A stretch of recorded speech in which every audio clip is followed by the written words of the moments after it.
Alright guys, in today's video we're going to be working on a connector replacement on this GM Ecotec 1.4 liter turbo, but what I'm going to show you will apply to the 1.8 liter as well. So if I just get this sight shield off of here, we were doing a previous repair where we needed to replace this cover, and during that repair this ignition coil connector broke on us. Let me get this guy off of here and I'll show you what I'm talking about. So there's normally this little piece here that forms the lock. And the lock is usually what breaks, this orange plastic on this type.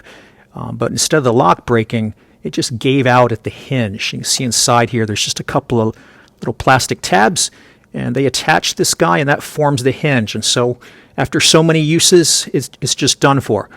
So there's a couple of ways you can do this. You can cut the harness and put a whole new pigtail on. That is not what I'm going to be doing today. What I'm going to show you today is how to depin and rebuild this connector. So let's go see in the service manual what the part numbers might be for that. Alright, so I'm looking at a 2012 service manual for the Chevrolet Cruze first. And here's the connector we're after, right here. They call it connector T8 for the ignition coil. They give you a part number for this housing, this 55, 56, 39, 71. This number is NFG, so we can't really do anything with it. They give you a service connector number of 13, 35, 57, 84. That's for the pigtail. That number is superseded, but there is still a current number to replace that, and I'll show you that in a minute.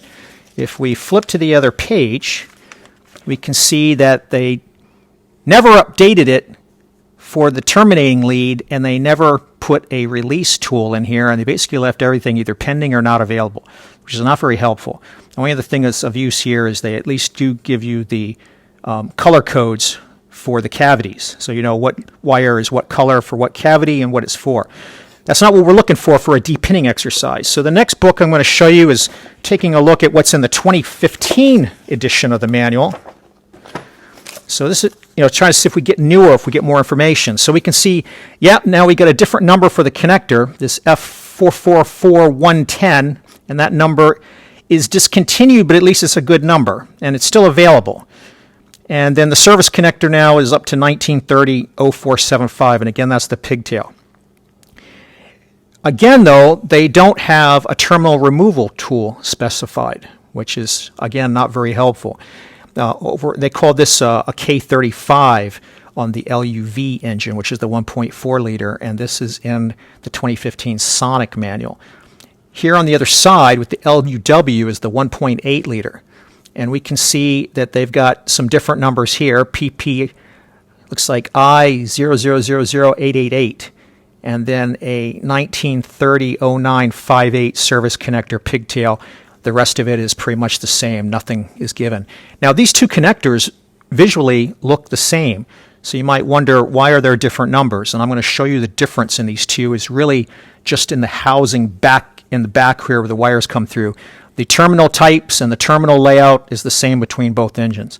So let me go show you some examples of these connectors now. All right, this is the first connector style. It's the one that was originally on that 2012 Cruze that we were looking at. So this would be the style on the 1.4 liter prior to model year 2013. Orange locking tab and then this large metal shield around it. And starting in 2013 on these 1.4 liters, they switched to this connector. It's got kind of a purple magenta colored locking tab, and they deleted the shield. Other than that, it's the same pinout. On the 1.8 liter, at least on the ones I've seen on the Sonic, it's the same housing up front, but the back is different. So I'm going to do a quick disassembly of these connectors to kind of show you these differences. So I'm just going to grab a tool that I can use to help with that. So let's start with this one and then we'll do this one. So in the back there's this bar that holds the wiring. So a small pry bar will get this off the tabs without breaking it. Right, and so that will free up these wires. It's the same on both editions, but you can't get in it on this one with the shield in the way. These shields are epoxied in along the back and in this corner and this corner. But with age and heat and time, you should be able to overcome that and get it to let go. And slide the shield off. You can see that epoxy, some of it right there, and all right down here. Piece on this side, I guess, is broke off. All right, same thing then. Now with that shield out of the way, we can pry off this retainer at the back to free up the wiring. This 1.8 liter has got a little bit of a different setup, but it's the same concept. This is the retainer for the wire and would normally also crimp in and hold the wire loom. Come in here and get this guy off this tab without breaking it. This one's a little bit trickier to get off the tab without breaking, but as you can see, it can be done. And then with that opened up,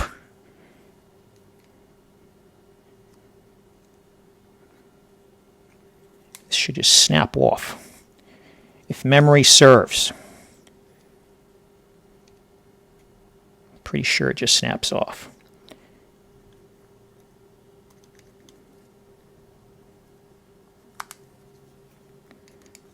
Might just be grabbing right here at the top corner. Let's see. Yep. All right, so it does grab right around the top edge here.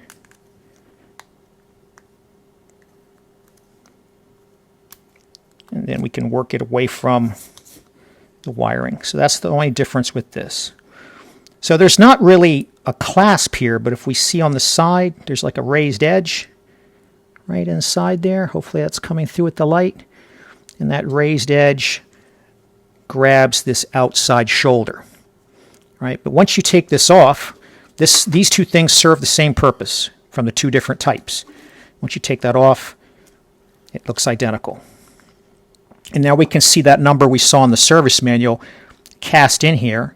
This PP looks like a 10-000-8888, something like that. I'll put it down in the bottom description when I'm able to read it better. And then we can see that number is also cast on this one into plastic. And this one, we can see that F444110 number. So how are we going to go about doing this repair? Well, I'm going to show you what we can do. So the next thing we got to do to take the pins out, and then we'll walk over and do it on the car. This purple bar down here appears in both editions, right along the bottom edge. That's a position, that's a terminal position assurance lock bar. We got to get that unlocked. So I'm going to come up here. I think I can fit a small punch in here. Let's see. You can see it sticking out right there.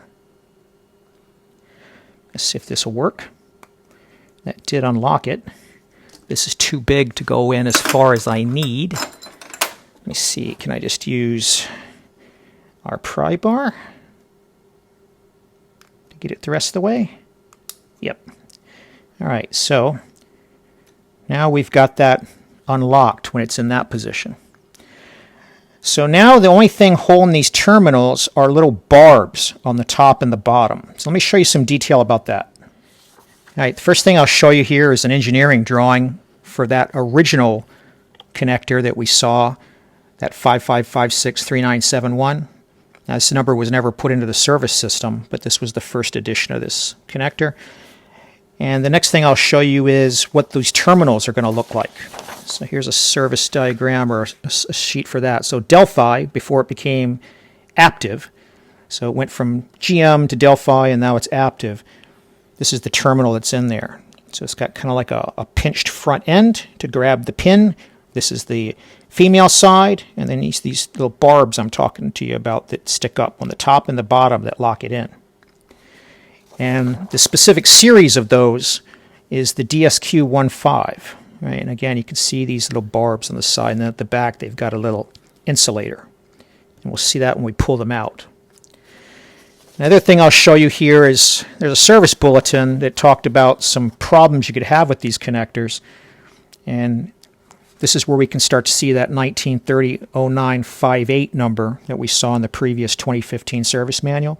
They talk about splicing this guy in. And that number maps over today to this number. So this is the current number for that service kit, 1911-9634 from GM, or from AC Delco, it's a PT3106. And that is this connector, and it's the purple type with the wires pre-done with some heat shrinkable butt connectors that have some sealant in them. When you heat them up, they kind of seal to be watertight, and then some instructions from GM. And if we flip this little connector over, and we can see that this is a F444-110 connector. Hopefully we can get that where there's not a lot of glare, that you guys can see it. The plastic makes it really hard to see, but I think it's coming out. All right. Now the connector we're going to use to replace that with, you can just buy straight up from Aptiv, and there's still some sources for this. And that's the connector right there, F444-110 with the GM logo on it. So this is the actual OEM connector. No pins. It does have the internal seal. And so what we're going to need to do is we're going to need to take all of these 7 pins, depin them and pop them in here. And then in my case, what I'm going to choose to do is I'm going to rebuild it back to the way it was in 2012. So we'll obviously put this part on, so we have to save this from our old one and not break it, because it doesn't come with one on this new one. And then I'm going to re-epoxy this shield back in from the original car, and I'm going to be using this JB plastic bonder, which is a good approximation for the original material they had to do that. We're just going to put it back the way it was. It's just my preference there. All right, so how do I get these out? Normally for this DSQ type, you would use a tool like this. But the way this connector has been done with this bar in the front, you can't get this in here to do that. So I've had to improvise. I've had to take a couple of tools that weren't intended for this. So this is a different Aptiv tool. This 1209-4429 is meant to be used on a MetroPack connector. But I'm going to use that. And then out of my kit here of lots of different terminal depinning tools, I selected this guy, which is an N1010, to get these out. And so what I found was, if I can take this guy and stick him in on top and push it all the way in until I can get the top one clicked down, and then I take this guy with the beveled end facing down and get it behind this terminal position assurance bar, push that in, and wiggle it a little bit. We can now got it sunk down a little bit, so we got the top one to move. And you got to be patient on this process, because if you're not, you could break something. All right, so we got it a little further. At this point, when it starts to sink down past this terminal position bar, and I actually see this little bar, you got to watch this little bar. He'll snake back over into place and make life difficult. That's probably what happened when I tried to move it the first time. All right, so you got to keep it slid back. And come over here, we can give it a little wiggle. You don't want to pull hard. 2 fingers. So that tells me we don't have it out all the way yet. It's still held on by one of those little terminals. Back in here again one more time. And you just got to feel for it. Now, I'm showing you this on the bench because it's going to be really hard to film this. The harness is very short that we're dealing with. All right, and there's our terminal. Intact and ready to insert into the new one, just like that. But before we can insert it, I got to get a small screwdriver here. So I've got a 1/16 screwdriver, because we want to make sure these 2 little retaining tabs are bent back where they need to be to grab the inside of this housing. So I'm just going to take this guy and very gently, because if you're rough with it, you could break it. Just going to coax this one back up. And I'm going to come over here and I'm going to coax this one back up, so that I can see them sticking out like that. So there's one there, and there's one there. And then I'm just going to put it back in here for illustration purposes. And then I can take this guy with these barbs facing up,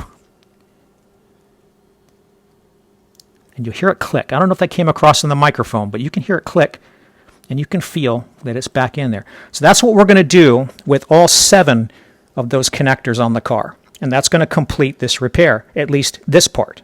So just go ahead and do it for real. All right, so on the real connector on the vehicle, so the first thing we'll do is we'll get this shield off by breaking that bond.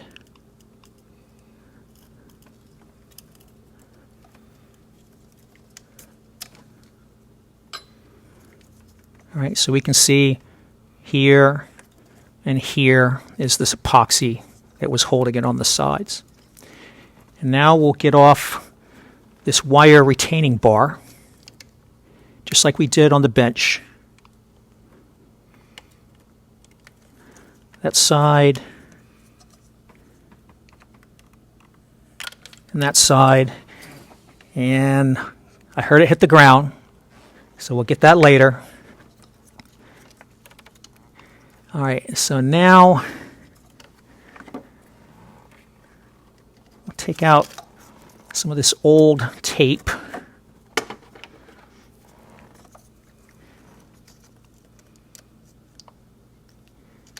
Get this out of the wire loom. Now you guys are beginning to see why I said it's going to be really difficult to film this, because there's not a lot of space. There's only about 5 inches of harness here.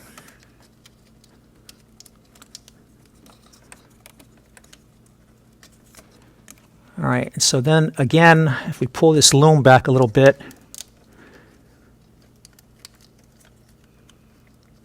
we pull back some of this old tape, and we'll replace this tape too, but for now we're just trying to get it out of the way. All right, so now we've got it where we can reach in and grasp these wires as we need to. All right, so next thing we'll do is that terminal position bar. I might just be able to use our little de-pinning tool on that. Let's give that a shot.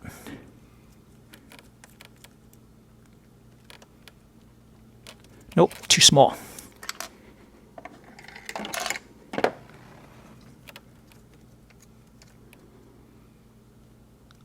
There we go. All right, so now we've got that unlocked. I want to make sure it's unlocked, it doesn't move any further. You don't want to force it, because this plastic here also can break. This is the same kind of plastic that the lock is made out of. All right, and then same deal. We're going to come over here. Now I'm not going to disconnect the battery, because if you do these one at a time, you won't have to. And I just realized I forgot our little connector, so let me walk over to my bench here and get their new connector so we can do these as we go. But yeah, as long as we do them one at a time, we will not need to disconnect the battery. If you think you're going to take these out more than one at a time, then you might need to disconnect the battery, because you could accidentally short out something. All right, so what I had to go get was this guy here. Got to have him handy. All right, same one we did on the bench. Now, I'm not going to show all of these, right, because there's nothing really much to see, but just to show illustration-wise. All right, so going to get this guy in the top. And by the way, this tool I'm using to the improvised approach, it's got a bevel to it. This side's flat, and this side's curved. Right, so it bevels in. And we got the curved side facing towards the terminal. It's going to give us maximum depression of that top prong, right? And then we're going to take our little N1010, get him past the terminal position assurance bar,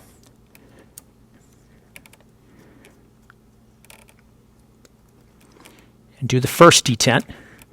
Take it out. just like we did on the bench. We're going to repeat that. You can sometimes feel that guy as you do this.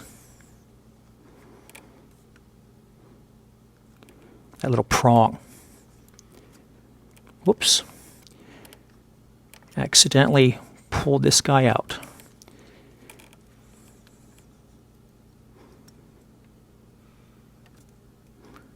Just trying to feel for the right spot to get past that terminal assurance bar.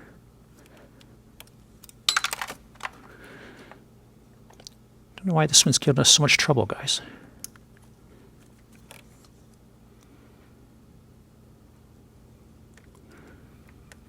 But we don't want to rush it, because if we rush it, then we might damage the terminal and create more trouble than it's worth.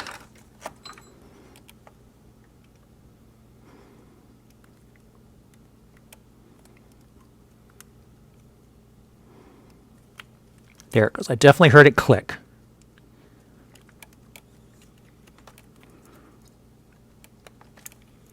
For some reason, the bottom one on this one is stuck.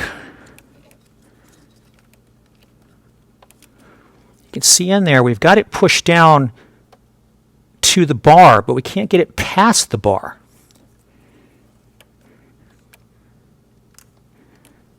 It's always something. Always something.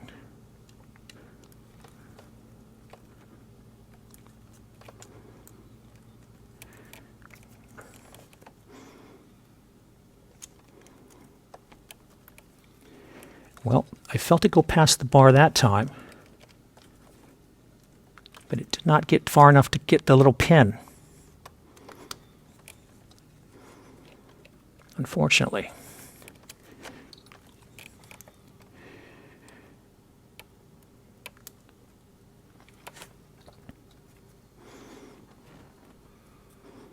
Now, why don't you just cut the wires and solder in a new service harness? Well, that's certainly an option, but it's normally not this big of a deal. It should be just like we did on the bench.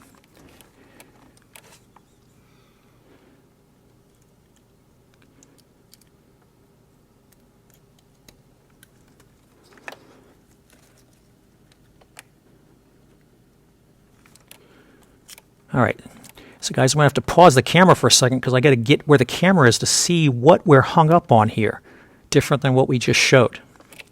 All right, guys, what I ended up having to do is a little bit of silicone spray liberally all along the front and the back of this connector, because, at least on this one, this little rubber or silicone, I don't know what it's made of exactly, but this had adhered to the inside of the housing and was really binding up on us.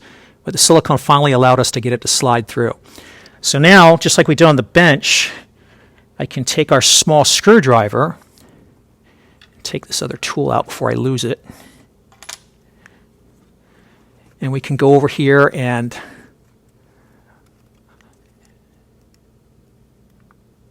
get our locking prongs back where they need to be. There's that one. And so you can see you won't have a whole lot of room down here, but there's just enough to get the job done. All right, so as long as we can see those two little guys, we're good. And then this guy is going to go in the last one.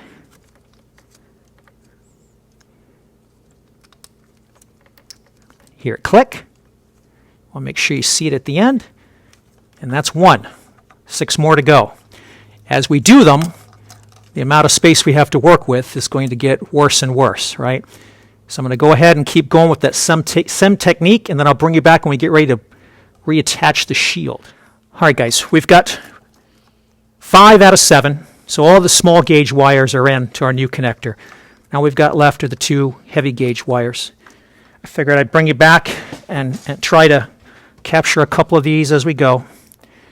All right, so again, our technique, in through the top, and take our other improvised tool, and hopefully this time, on the camera here, I want to make sure the light is facing down in this channel this time.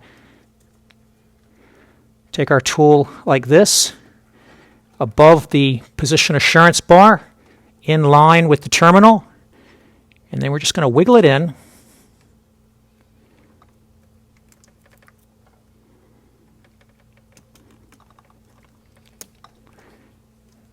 We can take this guy out once we feel like it's gone in that far.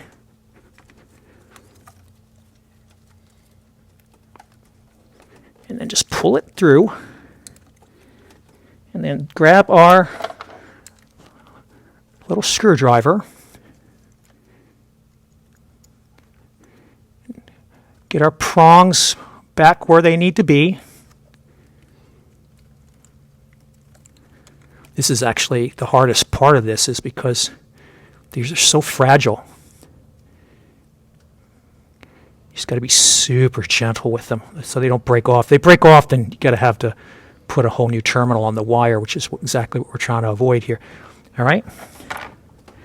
So hopefully, is that showing up on? Yeah, it's showing up on the black. I can see it in the camera. So you can see there's our two prongs. And then we're going to wiggle her around again.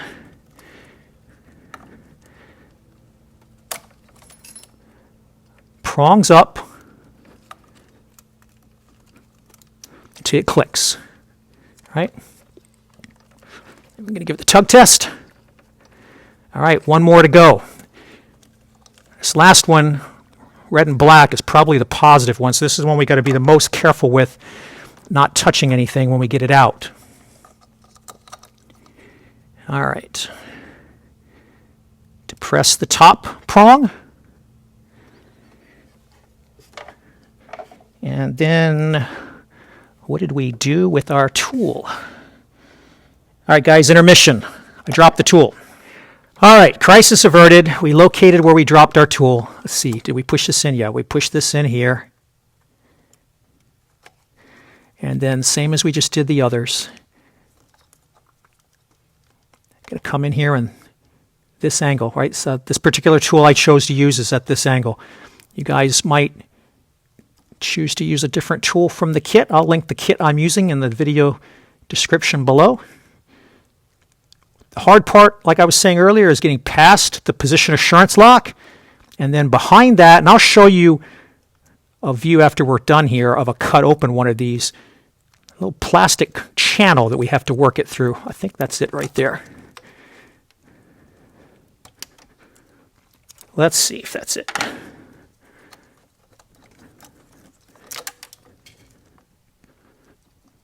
Nope, we missed it.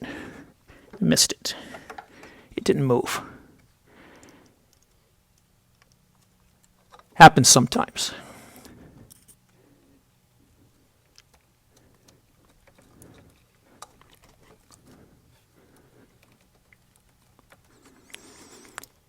I know, I'm noticing with this one that I'm getting a lot more resistance than any of the others that we did. Figures, it's the last one. Now I felt it go down a little bit. All right, there's our little tool, took another dive again. Probably be only the fourth time I've had to go hunt for that tool. All right, like I said, you got to be real careful we don't touch this to anything on the engine, because this is battery positive and we don't want to ground anything out. Okay, that looks great.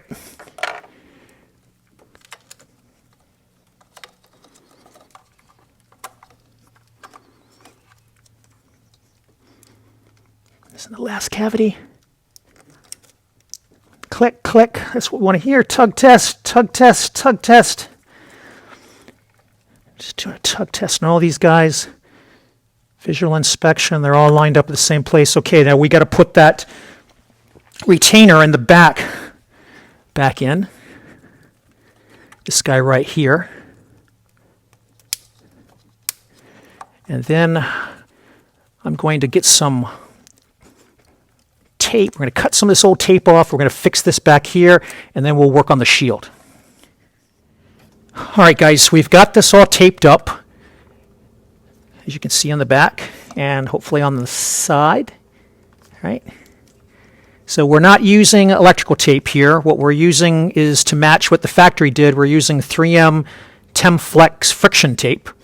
It's like a cloth kind of tape, and there's no adhesive on it. It just holds by its own friction. All right, the next thing we're going to go do, we didn't do in the previous clip, we got to close this position assurance bar, just like that. That's our final piece of safety to hold these in. I cleaned up the original shield. Now, at this point, we could be done. We could be done at this point. But I've just elected to go one step further and put this back the way I found it. Get this guy in there, and then we'll put some epoxy in the two corners and on the bottom like we saw. So let me go get that mixed up, and that'll be the last thing we do, and then, of course, we'll give it a test. All right, so I've just got a piece of paper here that I can use for some scrap. We're just going to squeeze some of this out. We don't need a whole lot. I think that'll be fine.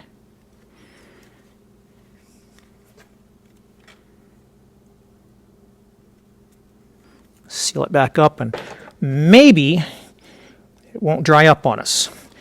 And I've just got a couple of paper straws that I've cut in half. Mix this up so it's a uniform black color.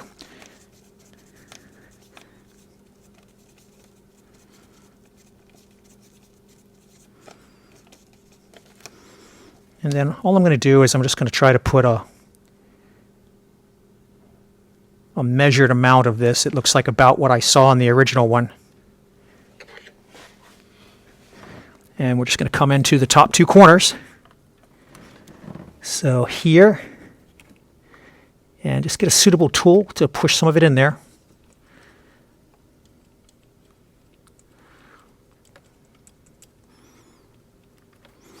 And then we'll do it again on the other side.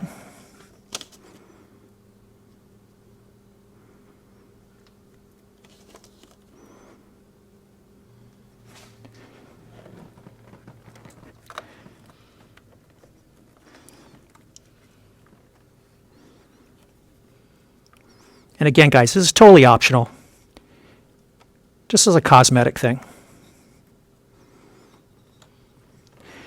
And I'm going to let that set up, and then we'll do the same thing along the back edge of the connector. All right? So let that set up, and then we'll do the back edge. While that's setting up, let me go show you a closer view of what we were doing with the terminals.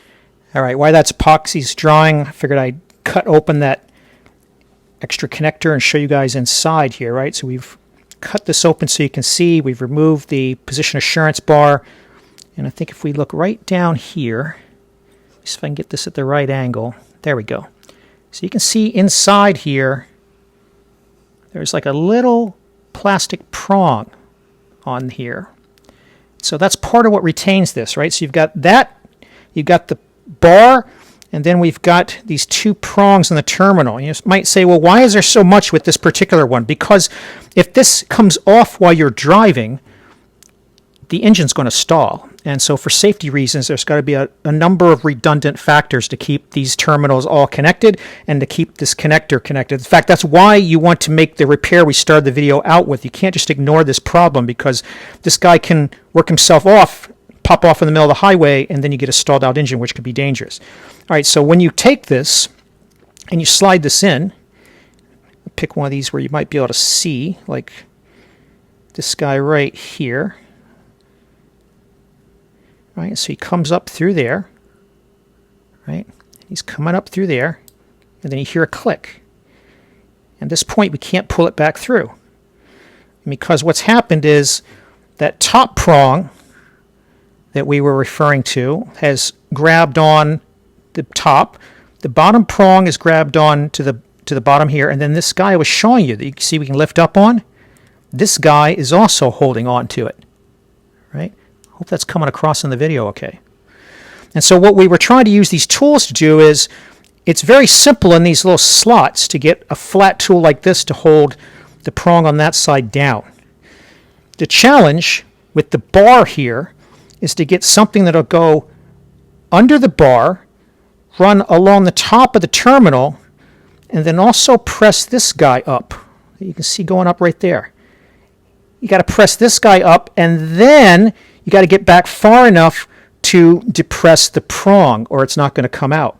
So it's kind of a complicated system for all those reasons, to be redundant. In fact, I'm not even sure if we can do this live here with how I've damaged this connector, but we'll see. So I think since we cut this piece off the back, it creates some additional friction that shouldn't be there. Yeah, no, there's some additional friction here that we shouldn't have, because when I cut into this, it melted a little bit of the plastic, because what I did is I heated up a blade to kind of get this off.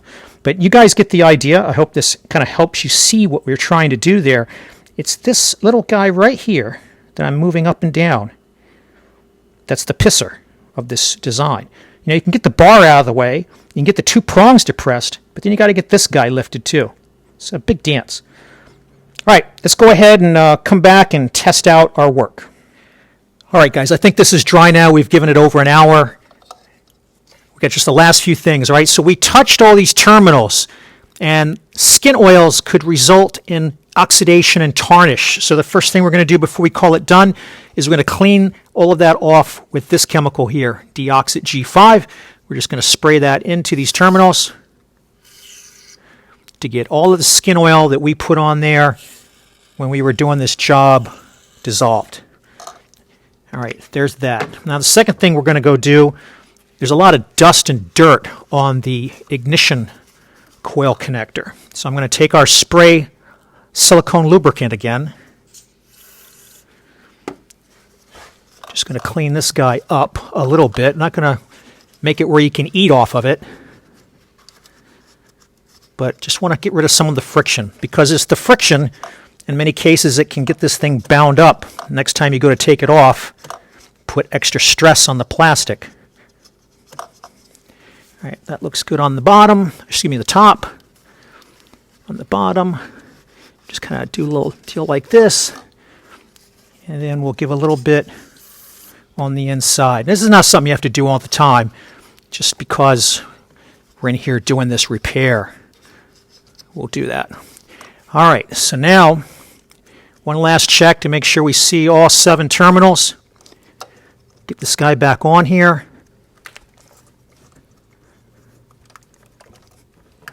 Make sure it feels like it went in all the way. And then we're just going to test to make sure it's going on and off. It's a tight fit with this hose here. Can't really grab anything.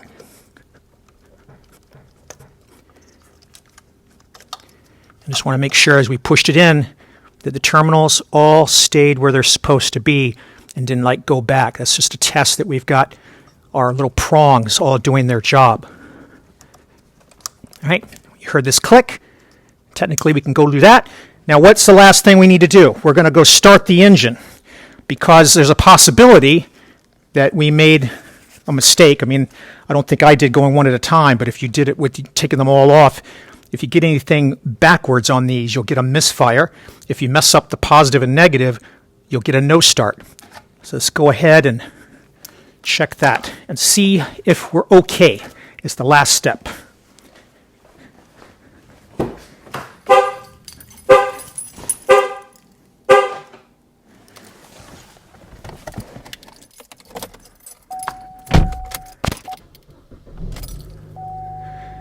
All right. Starts up just fine. I'm just going to run it for a couple of seconds and see if I feel any vibration or if the check engine light comes on, and it is not. So I'm satisfied that we're good to go here. So it looks like a good done repair. Somehow we triggered the little alarm here when we first started. We'll put the sight shield back on. And we're done.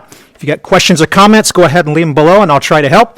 If you found this helps you do a D-pin and a replacement and rebuild of this particular type of connector, I'd appreciate you paying it forward by hitting that like button. And as always, thanks for watching.